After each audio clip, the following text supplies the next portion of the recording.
Hi friends, welcome to संध्या कुटी channel. நான் உங்கள் வரலட்சுமி. இன்னைக்கு நம்ம சேனல் மூலமா ஒரு சூப்பரான ரோட்டு கடை தண்ணி சட்னி ரெசிபி தாங்க நம்ம பார்க்க போறோம்.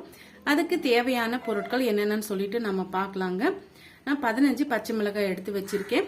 அரை கைப்பிடி அளவுக்கு தேங்காய் பீஸ்களை கட் பண்ணி வச்சிருக்கேங்க. ஒரு கைப்பிடி அளவுக்கு பொட்டுக்கடலை, 6 வெள்ளை பூண்டு, ஒரு சின்ன நெல்லிக்காய் சைஸ் அளவுக்கு புளி எடுத்து வச்சிருக்கேங்க. இப்போ இதுக்கு தேவையான அளவுக்கு உப்பு சேர்த்துட்டு நல்லா நைஸா அரைச்சி எடுத்துட்டு வந்துடலாம்.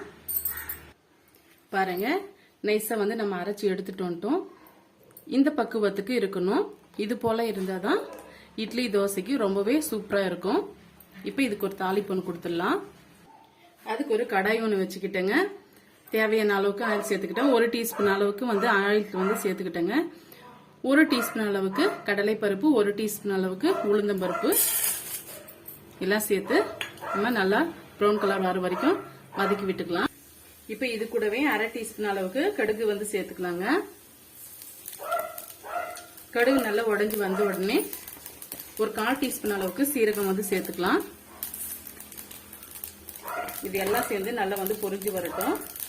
இப்ப இது கூடவே பிளேவருக்காக வரமிளகாய் சேர்த்துக்கலாம். 2 வரமிளகாவை நான் கட் பண்ணிட்டு சேர்த்துக்கிறேன். சேர்த்துட்டு இது போல மிக்ஸ் பண்ணி விட்டுக்குங்க. அப்பதான் அந்த வரமிளகாவோட பிளேவர் நமக்கு கிடைக்கும். இது கூடவே கருவேப்பிலை, சின்ன மீடியம் சைஸ் வெங்காயம் எடுத்து இது போல நீல வாக்குல அரிஞ்சு வச்சிருக்கேன். அதையும் சேர்த்துக்கலாம். இது போல நீங்க ஒரு முறை செய்து பாருங்க. ஒரு இட்லின்றது 10 இட்லியா சாப்பிடுவாங்க. ரொம்பவே டேஸ்டியா இருக்கும்.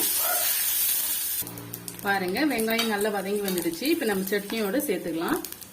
சிம்பிளான இந்த ரோட்டு கடை தண்ணி சட்னி உங்களுக்கு பிடிக்கும்னு நினைக்கிறேன். இட்லியோட சுட சுட இட்லியோட தோசையோட நீங்க சாப்பிட்டு பாருங்க. ரொம்பவே அட்டகாசமா இருக்கும். இந்த சட்னி ரெசிபி உங்களுக்கு பிடிக்கும்னு நினைக்கிறேன். பிடிச்சிருந்தா மறக்காம சந்திக்குட்டி சேனலுக்கு சப்ஸ்கிரைப் பண்ணுங்க. ஃப்ரெண்ட்ஸ் அண்ட் ஃபேமிலியோட ஷேர் பண்ணுங்க.